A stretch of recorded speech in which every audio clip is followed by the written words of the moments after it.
Hey guys, Nick, I'm back for a little late night rendezvous. Just want to say real quick, I put out a video earlier today. I took it down after a couple hours of thinking about it. I didn't really like the vibe I gave off on it, and only a few people saw it. But if you watched that video, I apologize because after rewatching it and reading a couple comments, I realized that I come across a little aggressive sometimes, and I definitely need to get better about that. I don't really do content creation full time. This is mostly just me hanging out with other people that I know are playing the game that I'm playing in the moment, just because it's kind of fun to talk about it and get feedback from other people that are blasting. And I think I come across as like when I'm joking around, I talk about other content creators and the stuff I see them doing a little too casually, like their friends, like I would bust balls with my friends, and I know it's not the best thing, so I'm gonna try to be a little better about that. And thank you to the people that commented, calling me out on it, because you're absolutely right. I need to be better about that. So this video is gonna be a little different. Um, Obviously, we all know this is coming.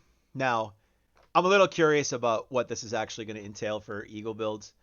I really enjoy the evade build. I like cracking it. We're on the third iteration of it now. A lot of builders have been messing around about with the new build. We're going to talk about the new build in just a moment.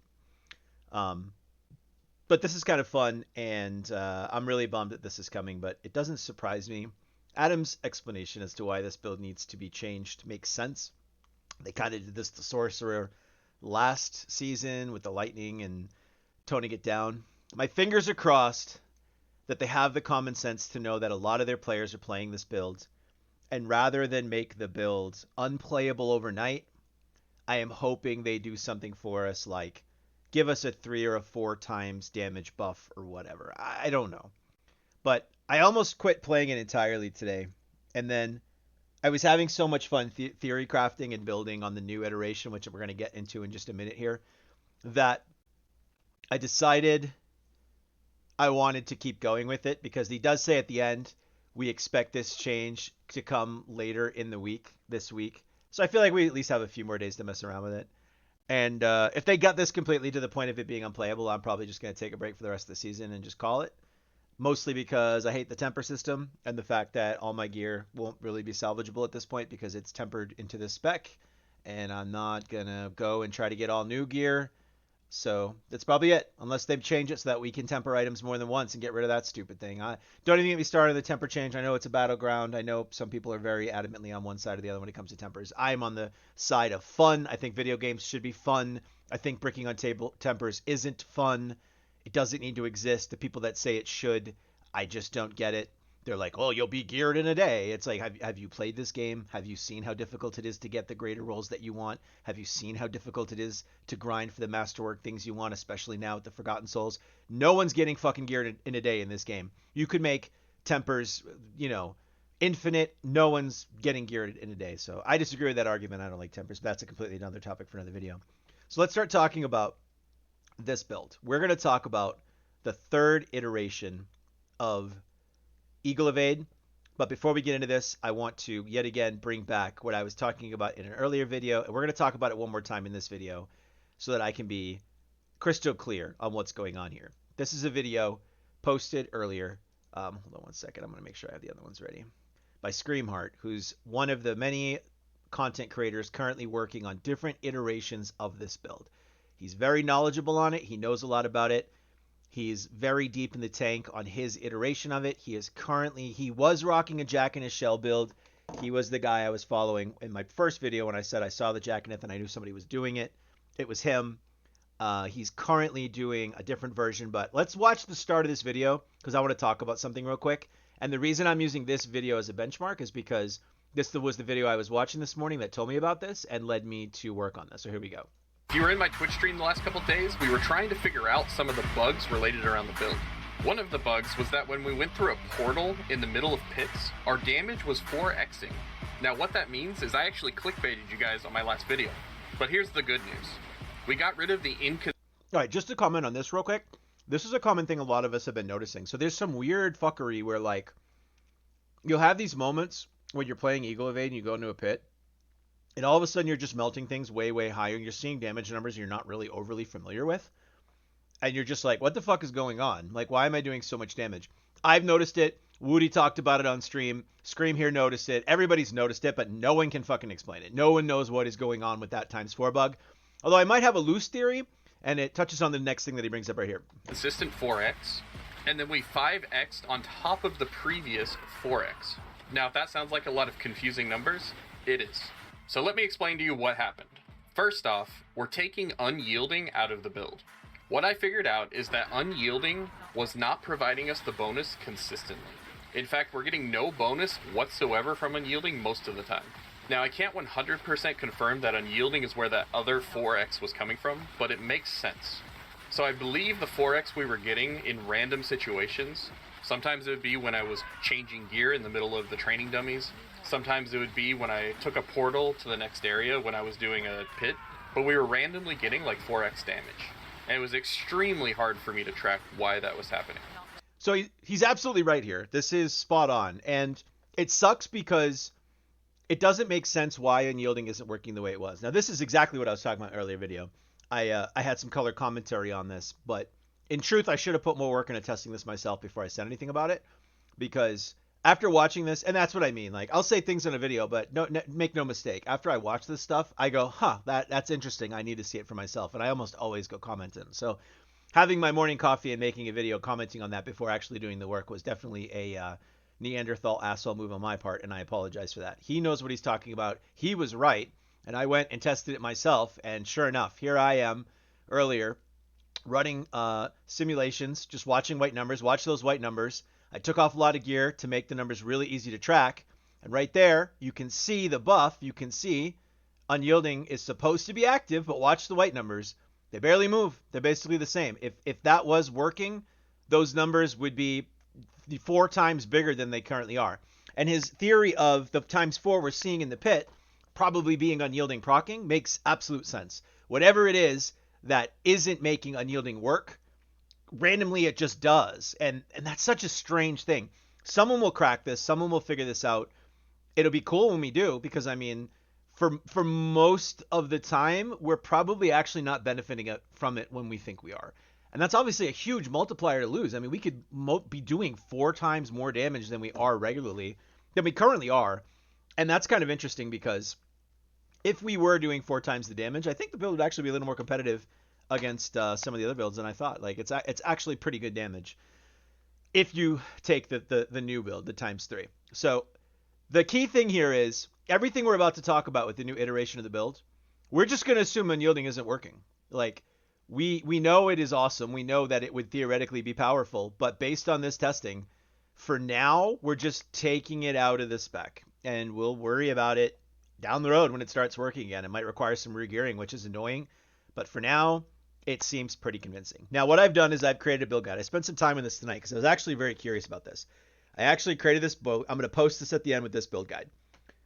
The new iteration of this build utilizes cooldown reduction as the main vehicle for using evade on a stick. Now, Scream's version that he was using in that video was using the exhilaration aspect, which is still totally viable if you want to go down that road. And basically the differences are the original version used the unique staff that, this one right here. The original version used this unique staff, which gave us the basics, caused the 3rd hit to do whatever. But we quickly realized we hated using the staff because for all intents and purposes, the staff itself sucks compared to using like an actual legendary with rolls relevant to the spec. Then the second version figured out, okay, well, there's a resource thing here called exhilaration, which gives us a 5-second cooldown in a similar manner. It just requires lucky hits. So, what if we stack lucky hit a la Fist of Fate, do whatever? Okay, cool. Now we have it on an aspect that frees up the weapon. The third version that a lot of us are running now, mostly due to taking advantage of bugs. I mean, it is what it is for this season. If the bugs are going to stay until the end of the season, we don't know. For now, you might as well take advantage of them and harness that power. Pull a full Boromir and decide to use the One Ring for the greater good, right? Whatever.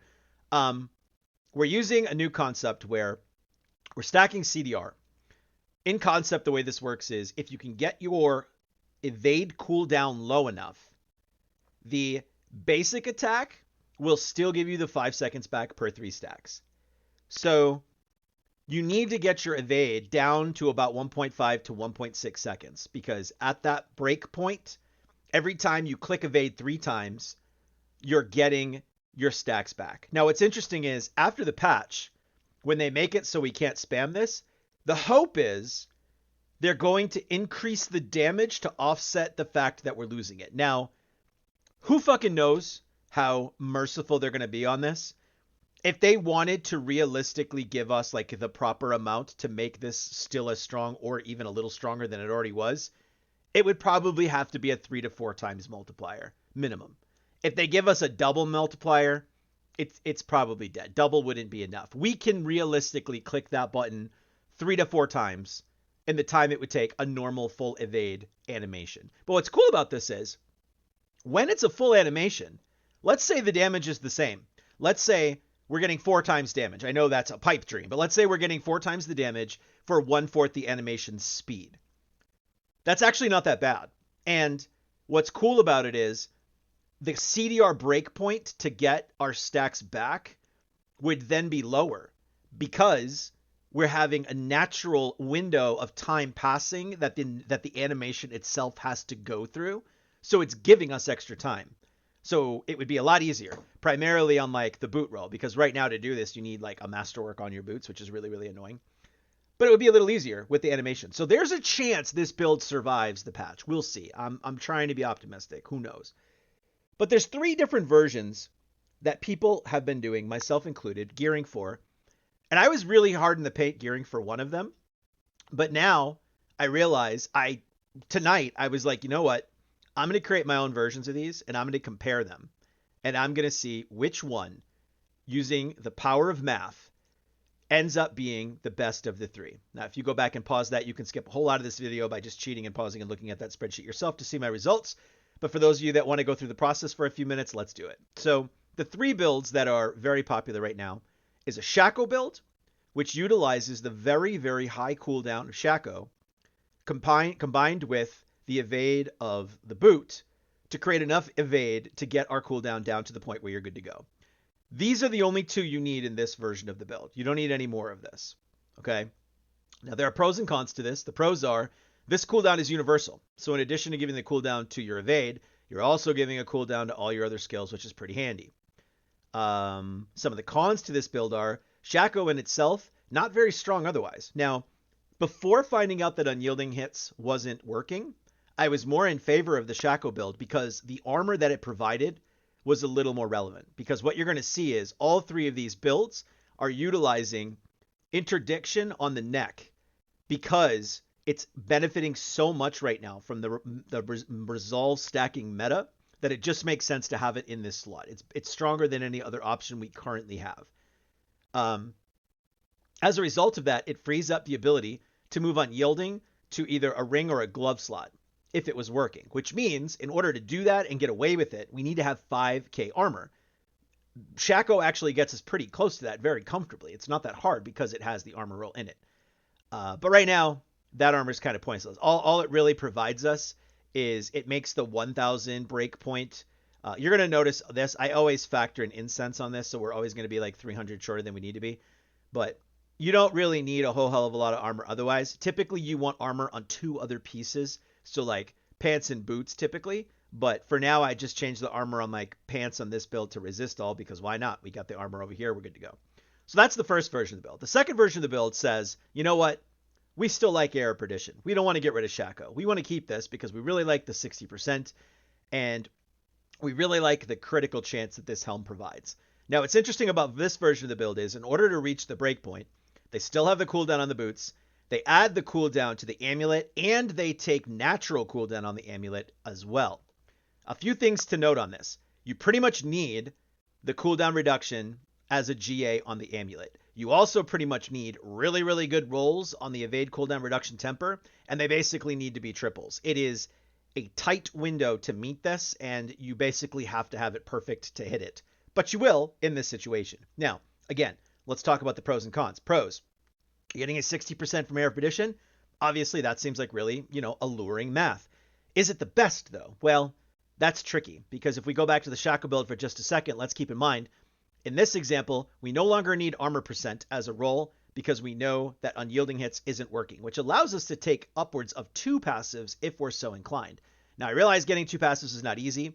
What you would probably end up doing is trying to buy or trade for a greater old Dex amulet, and then you're looking for that amulet to have any one of the other viable passives on it as a +2. Then you roll whatever the third stat is as your other +2, and then you're good to go. I didn't even put this as a GA because I know trying to get a GA Dex amulet with a GA passive, fucking forget it. I'm not even going to do my math based on that logic for now. I said I'd like to maybe find Potent and then put Brilliance on it. That's where I'm at with this for right now. So you lose that. And additionally, because you have to roll the evade cooldown so high, you'll notice that the resolve stacks on this, we have 13 on this one. We only have 4 on this one because you can't masterwork it. So that's a little bit of a trick too. So, and let's not forget that the viscous shield bug right now is life-based. And this is stealing some of that from us because we're getting 711 maximum life in this version of the build. So, is this giving us 60%? Is that super alluring? Does that seem on paper like it's very strong? Yeah, it seems good, but we'll get to the math on the spreadsheet in just a second. It's a little more interesting than you think. Finally, there's the no uniques build. Now, I haven't really seen many people pushing this one. This is the one that I've been working on behind the scenes the whole time. This is my favorite version of the build. Now, the reason this works is, again, you have to have the evade on the boots and you have to have the evade temper on the neck. However, you only have natural cooldown on the neck without tempering the evade because you can put natural cooldown on the helmet. And the reason I like this is the resolve stacks on the helmet are relevant. The max life on the helmet is relevant. The dexterity on the helmet is relevant. And it gives you another temper to play with, which is another aspect to play with, which is very important. So this allows us to abuse the biggest thing we can abuse right now, which is the resolve stacking meta, while also not having to worry about the evade on the amulet and going all in on resolve stacks. So going into this, I basically set these 3 comparisons up because my hunch was this was my favorite and I thought it was the most powerful, but I had to see it in action myself. Now, when it comes to the aspects that we're using, this is something to talk about too because there's a lot to consider here. Now, first of all, when you're in the Perditions build, you have all the crit you're ever going to need. You don't really need any more crit. And this provides so much crit. Keep in mind, as a skill, we are getting this skill right here, which provides 15% crit strike chance as a baseline every time we evade. So we can always assume we're getting a free 15 crit chance when we're calculating how much we're going to need to hit a cap. You'll see right here we're at 86.2, which means this 15 is going to cover us and get us to 100. That's something you always have to gear for and keep in mind. This one makes it super easy. All we need is crit on the gloves. I double tempered it because I assume double tempers are pretty merciful. We should all be able to get that. Third can be whatever the hell you want. As far as the rings go, these actually don't even have crit chance on them. Air Perdition allows us to completely bypass it. We just don't need it. You can get resist all. You can get crit damage. You can really do whatever you want. As far as the resistances go, these are pretty close to cap. Once you take incenses, these will basically be cap. This is kind of fast and loose. Like, you basically just, whatever pieces you get, you just need to mix match them up enough to make sure you're getting enough dexterity to get yourself at enough armor with incense to hit that 1000 cap if you want it. And you can grab resistances to get yourself to cap if you want it. But with the resolve stacking meta, you're taking such reduced damage that, like, this isn't even really necessary. I mean, some of these pieces, I think I got a couple in here. I'm looking now. Maybe, yeah, like this one, for example, this one doesn't even have dex on it. So, like, you could change out this resist all. You could lose some resist and squeeze out a little more damage if you wanted to. It's entirely up to you. I mean, you could do this however you want. The leniency of this is nice. It's not like I GA'd these in the build, but like these health rolls don't need to be GA. You know what I mean? Like, you can wing it. Basically, if it's GA, it's like, to me, I GA'd in a build guide if it's relevant to the build. If it's not relevant to the build, I just leave it empty. That's pretty much the reason I GA it. You can assume if it's a triple masterwork, though, like this, it probably needs to be triple masterwork. Like, that's obviously an important part of the build. So understanding how this works is important. Now, back to the aspects. This should actually be, I'm still finalizing this, so I'll post it a little later. But there we go. That's that. All right, perfect. We'll talk about that in a second. Okay, now back to this. So aspects.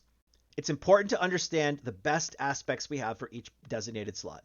We have best in slot offense, utility, and defensive slots. For offense right now, some of the highest percentage ones we have are conceded for barrier and edge masters for basic damage, just straight up because we're never using our primary. We're already at full. Getting a 30% and a 25% is a benchmark. We struggle to get better than 20. So these two are pretty standard as some of the best. Also, Fist of Fate is an interesting one. So this one's hard to gauge. We don't get any HP. We also lose on the Storm Feather potency that you get as a temper on gloves. However, the attacks randomly dealing 1 to 300% damage. The math on this averages out on a perfect roll. If you can get a perfect 300 roll, not cheap obviously, but if you can get it, it averages out to being a 50% multiplier like aspect essentially. A 50% for Spiritborn is a pretty big deal. It's hard for us to get that. And if you don't understand how the math works on that, any attacks from 1 to 100 equal out with any attacks from 201 to 300. Those are scratch. So you can just null those out as evening out. So really what you're looking at as a benefit are the attacks from 200 to 300 in the middle. And if you go to the middle of that, it comes out to 250. You basically just take that 100% in the middle and you cut it in half. That's what's giving you an average of 50% as a multiplier. So it's pretty strong, given that our others are 20 and 30 and whatever. I actually did a comparison on this. So what I did was I compared Fist of Fate by taking the idea of the Storm Feathers. Here's Fist of Fate without it. Here's a legendary aspect with it. Here's the dex that a legendary would get. This is how much of a damage dex bonus you're getting with. Here's how much without. This math is actually probably favoring this a little more actually because I forgot. No, actually, no, this is with because I took the math. I was calculating the math and it was calculating the dex percent from the amulet. So this is actually correct. Sorry. Then I was taking the life and the legendary. Here's how much life you have with it. Here's how much without the dex. This is how much Viscous Shield is currently giving you with the bug. Then I factored in the average 50% multiplier that Fist of Fate would be giving you. Here's what, and these numbers, by the way, are completely arbitrary. I just use 1,000 as a benchmark and then times 1,000 by all of these. And this is what I was coming out to. So on average, Fist of Fate was about 4% stronger than a legendary, assuming the legendary aspect was a 17.5% damage average. Now, the way I'm coming up with that is we already have these two over here. So then the question would be, well, what the hell are we going to do with Fist of Fate? The best aspect, really, we start to run out of these. Now, you may have seen on the current Max Roll guide, they're using Inner Calm. Now, this is a weird one. I asked my buddy, why the hell are they using Inner Calm? Like it says when they're standing still, we're moving all the fucking time. My buddy Burnsome is a PvPer who actually knows of the guy Bob, who is the guy doing those guides on Max Roll. He's an avid PvPer as well.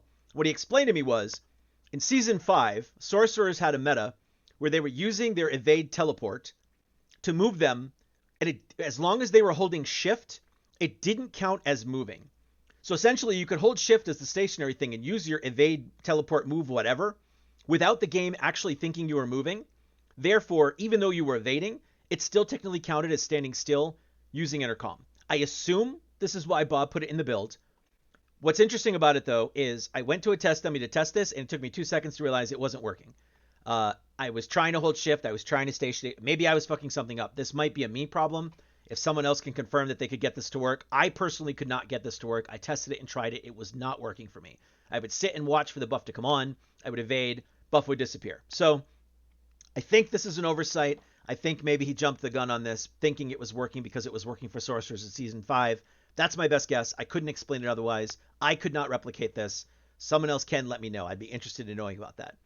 Outside of that, another popular one is the this one, Aspect of the Elements. 35% multiplier, which seems good, but it's only active 50% of the time. It rotates between elements every 7 seconds.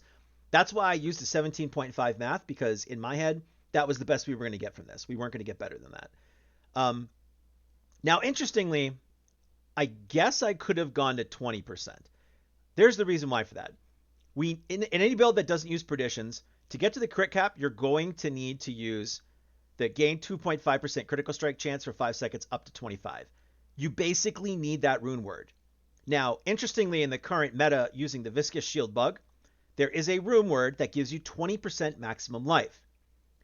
Given that all life sources as percentages are multiplicative, it is entirely fair and correct to call that this 20% max life, for all intents and purposes, this is a 20% damage boost. So you can use that in comparisons to other aspects. If the elements aspect is giving you an average of 17.5, you can say that this aspect is actually technically better. Now, the reason I kind of goofed is I used 17.5 as my comparison math on Fist of Fate. This could have been a 20% because there is another aspect that's very interesting to me, and it is this one. I don't see many people using this, but I've actually been trying to sneak it into builds. Enemies you poison have reduced healing, and your eagle skills gain 30% increased critical strike chance against them.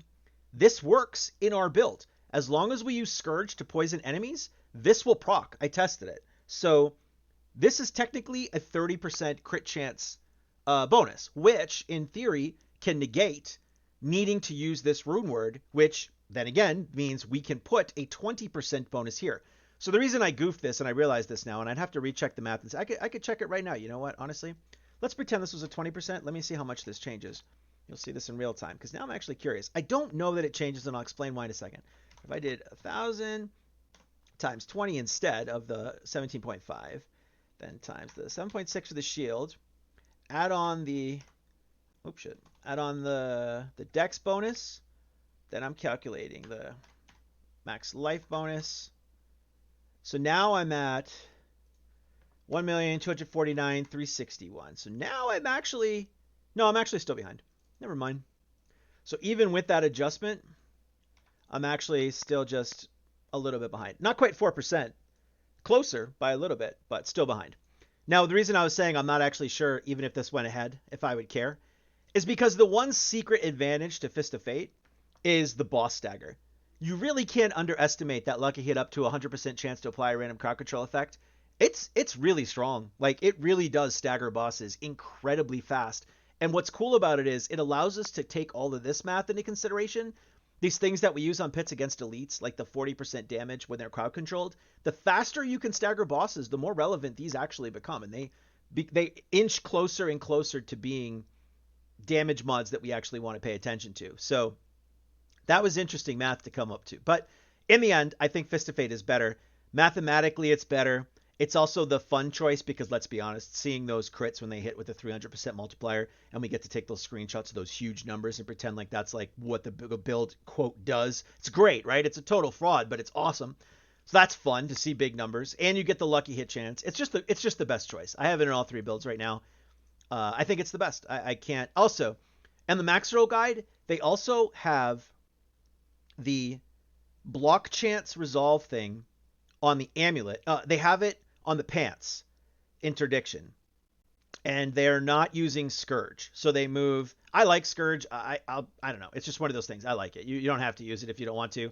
Another completely viable option is the Dazed one that adds 25% to Dazed, but that's up to you to switch. I prefer Scourge. I just like the playstyle of it, but I admit that the Dazed one is good.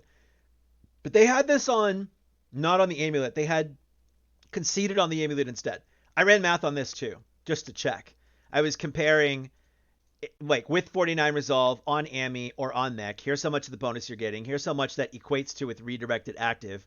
Here's multiplying it against the respective things. And what was interesting on the chest one was one of the things this does is by moving interdiction onto the amulet, you're actually taking it from an armor slot. So I think the logic he was going with was, if I take this off of an amulet and put it onto an armor piece and then slide conceded up into this slot, it frees up another offense slot for me to sneak another offensive aspect into here. So I made sure to include that. Again, I used 20% math. I don't know how much of a difference it would make here, but I did the same thing. I basically said, like, here's how much if it was on the neck or on the chest. Here's how much bonus you're getting. Here's the conceded, and we'll throw in a 17.5 elements roll, and it still was coming up short by about 8%. So I also went ahead and factored in math on, well, what if this was Fist of Fate instead of the legendary conceded or whatever that you were getting as an advantage. When I saw the 4% difference here, I realized the 8% difference here probably wasn't going to matter. This math was so close that, like, I guess if you wanted to do that instead, here's the thing about this, I suppose. There is one thing to note about here. This is assuming perfect stacks. I guess you could run more math and say, if you don't have the masterwork rolls, does that change? I don't know. I ran the numbers and I'm comfortable with it. I'm going to stick with it on the amulet. Again, there's a little bit of freedom here. As long as you guys understand how these aspects work and you want to mix match them however you want, it's entirely up to you. Just understand that, like, it's complicated math. There's a million variables. This is just what I'm working with. But at the end of the day, this is what I came up with as a comparison, okay? Here were the three builds that I was messing around with. So the only things you need to compare when you're comparing these are things that change. Anything that's the same in the build, like if we have barrier in this slot in all three, we don't even need to consider the barrier math. We can just scratch it. Anything that's a multiplier that's on all three builds, who cares? It's a scratch. You don't even pay any attention to it. Even the decks, well, look at the deck size: 2949, 2956, 2949. I didn't even calculate decks in this. Didn't need to. They're all the same. So the only thing that changed was here's the total resolve in the three builds. Here's the colossal stack bonus from the glyph in the three builds. Here's the max redirected you're going to get from the three builds. Here's the Fiscus Shield fuckery bonus that you're getting due to the bug. Here's the brilliance different. I had to add that in because let's not forget, in this version of the build, you're getting a secondary. Brilliance is technically one of the best. You're getting Potent is the only one that's giving you 10%. Otherwise, you're batting 6% per point of a passive. So, although Potent annoys me, and I'll explain why in a second. I'm gonna mention that one last time as my last little thing on this. But Potent's technically the best bang for your buck. Then there's Brilliance, Apex, a bunch of others. Brilliance in this build, because we're constantly at 200%, is probably the second best. So Brilliance got a jump because we were using cooldown in these two builds. Storm for the Potency had variance because in these two you swap that out to get the second evade roll. This was the math. So pretty close. Shaco came in last. Perdition was ahead, but Legendary jumped ahead. Legendary was the highest, and that was because the resolve stacks was considerably higher. We're talking 62 versus 49 to 40. That jumped us ahead here. Our life was competitive with the HP of Perdition. We had all the same here. And yeah, basically because not only with having 62 stacks versus 40 stacks are you getting the max redirected bonus, but you have to remember that colossal glyph bonus. I feel like a lot of people forget about this. You're getting 2% damage currently per stack of resolve. That's turning that 80% in this build into a 124 on this build. So all total, it was close, but this actually snuck ahead. This was a bigger damage jump, even factoring in the 60% from Perdition. So I made a little bit of notes here to talk about why these are here. So the factors to include with the Shaco: super low cooldowns across the board. Has the fastest ult at only 7.3 seconds if you put 2 ult tempers on your rings. 6.9 duration of Armored Hide. One other thing to keep in mind is all these builds are putting +5 to Armored Hide on the chest. The reason for this is you're getting extra resolve. We're not entirely sure how this is working. We know it's stacking somehow with the other stacks of resolve. This is part of the whole bug and everything. I personally feel like it's giving more than the 100%. I swear to God, when I click that button and get that bonus, it feels way sharper than just being an additive 100. I said earlier in my video that it was multiplicative. I agree it's probably not multiplicative, but it definitely feels off to me. It just feels stronger than what it says it is, but maybe it's just confirmation bias. I don't know. But getting this to a sweet 6.9, obviously the dream, right? Having this at a very long time with a short window to recast it is nice. It's a nice little boost. We don't care about spamming this as much now because unyielding isn't working. Once the hide fix is fixed, though, once Armored Hide isn't giving that that additive bonus, and if they ever cap it, then having that long duration with the short cooldown, that benefit is negated a little bit. You do need an AMI with a natural passive to truly benefit. A GA passive raises the damage. I didn't bother putting GA on the builder, but technically that would be a perk. And it has the fastest Supremacy ramp up. We'll talk about that at the end. Perdition. Highest HP, so the most to lose from the Vicious Shield bug. So when they fix this Vicious Shield bug, this build is going to lose the most damage there. Least amount of Resolve, so it has the least amount to lose if they fix the Resolve bug. So if they fix both of those, it could be a wash. Depending on which one of these they fix first, these builds will fluctuate depending on which one survives. It also ends up with a 15 CDR ult. Lastly, the no uniques. Keep in mind, this math that won, we didn't even factor in the 25% from Dazed. If you factor in the 25% Dazed math, this jumps way ahead. It's actually not even close. It's a full, 33% ahead of second place. So if you factor in that Dazed, GG, this is the best one by a while. Most customization with no uniques, so you can mix match the aspects however your playstyle decides it wants. Most resolve by a mile, so most to lose from a resolve fix, which is obviously scary. Let's place our bets. Which one's getting fixed first, right? Viscous Shield or Resolve, who knows? It has the most masterwork dependent to max out, which is kind of a bitch. Quad triple resolve is a bitch, plus boot on evade. So that is a factor to consider. Min-maxing this build is the worst one. You've got the masterwork resolve there, you've got the masterwork resolve there, you've got the masterwork resolve there, and you've got the masterwork resolve there. So never mind the boot. This is probably the hardest one to build. which is obviously why I'm going to do it, because I'm just an absolute fucking masochist. But this is the hardest one to build. I probably won't finish it before they nerf it. You also have a 12.4 CDR ult, which I don't actually even know is necessary. 1 second. So if you have 36.9 cooldown from 0.5, you have two 828s because you have your natural GA on your neck and your headpiece. That gets your ult to 25.29 times 1. Shit, I hit the wrong button. 25.29 times a temper is 17.7. Yeah, we do need the other one. So when it comes to ults, here's something I want to talk about. And I'm not going to bust balls and make fun of anybody. I'm being genuine when I say this. I genuinely don't know why everybody uses the Hunter. So I see a lot of people choosing this one, and I just don't get it. The most powerful thing our ults provide us is this right here. Supremacy is the strongest thing ults can give us. The wording is a little fast and loose. It says, any enemies you kill while an ultimate skill is active grants a stack of supremacy, each increasing your damage by 3% up to 30. When an ultimate skill ends, you gain 5 stacks of supremacy, but you begin to lose 1 stack every second. Here's one mechanic about this that I'm genuinely not sure everybody is fully embracing or understands. It says each stack increases damage by 3 up to 30, but it only says that because while it's active, kills will cap at 10 stacks. Once you get to 10 stacks, it stops. And as long as the ult is active, you hard lock at 30%. When the ult leaves, it overfills you by 5 more, similar to how the Hunter overfills you on Ferocity. Now, attack speed doesn't really matter in this build. So when it overfills you, those stacks continue to increase your damage. So if it leaves and you're at 15 stacks, you're at 45% damage instead of 30. Here's what's interesting. The second you recast your ult, it will then freeze whatever your supremacy stacks are at. So if you're at 15 stacks and you immediately recast a centipede or a gorilla, you're not dropping stacks anymore. You will not lose supremacy stacks as long as your ult is active. And when the ult leaves again, it overfills you by 5 more. Now you're at 20 stacks. Now you're at 60% bonus.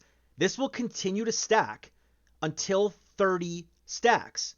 You can get a 30 stack supremacy at 90% increased damage. I don't see enough people talking about this. I think it's a really important factor in the argument. When I am choosing my ult for this build, I don't even factor the Hunter. Because for me personally, it doesn't last long enough to warrant trying to get to the 30 stacks. The cooldown's long and the cast is short, and it's only active for about 2 to 3 seconds. What you really want is either the monkey or the centipede. So what I do is I check the cooldown, and whichever one I'm closer to, that's the one I go with. This one is a 7.3 cast because it's using Shaco, so it has obviously incredibly low cooldown, which means there's only 1.3 seconds downtime before you can recast the monkey. Now, the monkey's good on his own. Technically, for what the monkey is doing for you, it is actually much better than the centipede. I think the monkey's underrated, and when they fix the monkey, he's best in slot. I don't care what anybody says. When they fix the monkey, he is the best. He is currently bugged in the same way that Viscous Shield is bugged. He says that he's supposed to give you a barrier for 15% of your maximum life, but just like Viscous Shield, it's not checking your maximum life, it's checking your base life. So in the same way that Viscous Shield is benefiting us, it is fucking us here, in that it is only giving us like 40 shield every time he slams the ground. The reason I say he's best in slot is because when he's fixed and you can have him up at like perma uptime, it is going to completely negate the need for Druid's the Bulwark. You're going to free up this slot to take something better, because if you read his text, there's no limit on the shield he can provide you. It just says granting you barrier for 15% of your maximum life every 1.5 seconds. There's no cap on this. If you're constantly standing in his slams and you're casting him all the time, he will fill you to 100% on his own, naturally. Barrier bonus will obviously make it faster, but he will be able to keep you topped off basically indefinitely, which means, I assume, now, to be fair, I haven't actually seen the working one, so don't fully quote me on this. Obviously, we need to wait and see when it's fixed, but I think that's what's going to happen. And in addition to that, he's not shit outside of that. He creates a big AoE circle, it reduces damage by 30%, and he gives an 80% slow to the ring, which triggers the 80% slow to proc this. He's really, really good. He synergizes with the build so well.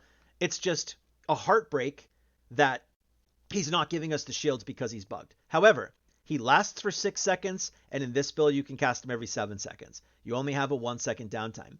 Both of these builds, you're cutting it damn close with this, and this one, you've got it for spades. But you're going to take the centipedes in this build because you can't recast the monkey in time, and the centipede lasts for 15 seconds. So in both of these builds, you should be able to recast centipede, have him active, and then immediately recast him when he leaves, which means you should, technically, never lose your supremacy stacks. You should be able to keep them infinite and grow them. Even on single target, you'll be able to get to 30 stacks and hold it, even on a boss. So while he's not providing you any functionality, he's not doing anything, he's still going to be your best bet. He's still the best bang for your buck in maintaining your stacks. But in this build, if you can cast it faster to build your stacks faster, great. Are you going to lose a stack every time because this cooldown doesn't match up? Sure, but you'll get it back on the next cast. And by casting the monkey more regularly, you'll be benefiting from resolution regularly, which is going to be better in providing this buff when you can proc it. So there you have it. Those are the 3 builds compared. I'm going to post this build guide. I'm not going to post a spreadsheet because I have all my other, random shit here. So if you want to see this, you're going to have to come back to the video and pause it. But this will be posted in the link. I can't promise it's not going to change a little bit after this video. I'm sure I'll make little tweaks like adjusting barrier bonus because right now it's at 132. Paragon also, I still need to fine comb it. It's not perfect. This is a work in progress, but anytime I update it, you'll see my tinkering. You'll see what I'm doing. And all 3 of these are, all you have to do is open this little thing at the bottom, and then all 3 versions of the current 3.0 utilizing crit are here for you to check out. So I hope you enjoyed this video. I know this one was a little long. The next video I plan on making is after I finish my no uniques build. This is the one I'm working on. My goal, my hope is to finish this before they nerf it, push as hard as I can, and I'll post a video and let you know how I did. So there you have it. I hope you enjoy. Oh, last minute. We use this because it gives resolve. Obvious choice. Also makes you unstoppable. Duh. There's no reason not to use this, right? So there you have it. Yeah, if you have any feedback, any other thoughts, I'd love to hear them. Any other, opinions on this, if you can get intercom to work, just whatever your thoughts on this build guide is. I think these are solid. I really like these loadouts, but criticism's always welcome. All right, have fun, guys. Talk to you later. Bye.